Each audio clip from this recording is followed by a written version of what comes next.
After watching this video, you're going to want to dig into one of the most disturbing and gruesome mysteries in history, the Dyatlov Pass incident. In February 1959, 10 skilled hikers set out on a trek through Russia's Ural Mountains, aiming to conquer a peak called Dead Mountain. One of the hikers had to pull out early from the trek due to health issues, so the remaining 9 pressed on. Several days into their trek, a harsh snowstorm compelled the 9 hikers to set up a campsite in the middle of their journey up Dead Mountain. This is the last picture of the hikers taken alive. Days later, however, they vanished without a trace.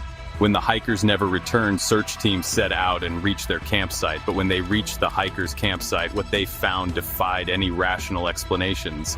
Their tent had been slashed open multiple times from the inside, and their winter gear, boots, and supplies were left behind neatly arranged inside. Yet the hikers had fled barefoot or were barely dressed, fleeing fearfully into the freezing wilderness during the heavy snowstorm. When they started finding the hikers, they were stunned and appalled.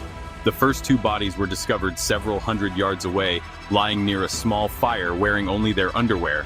3 more were found nearby, also lightly dressed, frozen to death in the snow. But it gets worse. 4 hikers discovered in a ravine months later bore horrific injuries. 1 had a twisted neck, 2 were missing their eyeballs, and another was found without her eyes, tongue, and eyebrows. Some had crushed ribs and fractured skulls, yet no external wounds to explain the internal trauma. And the strangest detail? Traces of substantial radiation on several of their bodies were found. The official cause of death claimed by Russian authorities? A compelling natural force. However, during the time when the 9 hikers were making their trek up Dead Mountain, multiple witnesses later reported, including the Russian Meteorological Service, spotting numerous mysterious orange orbs hovering over Dead Mountain in February 1959. Here is an actual picture of one of the orbs spotted. Still think this was a simple hiking accident?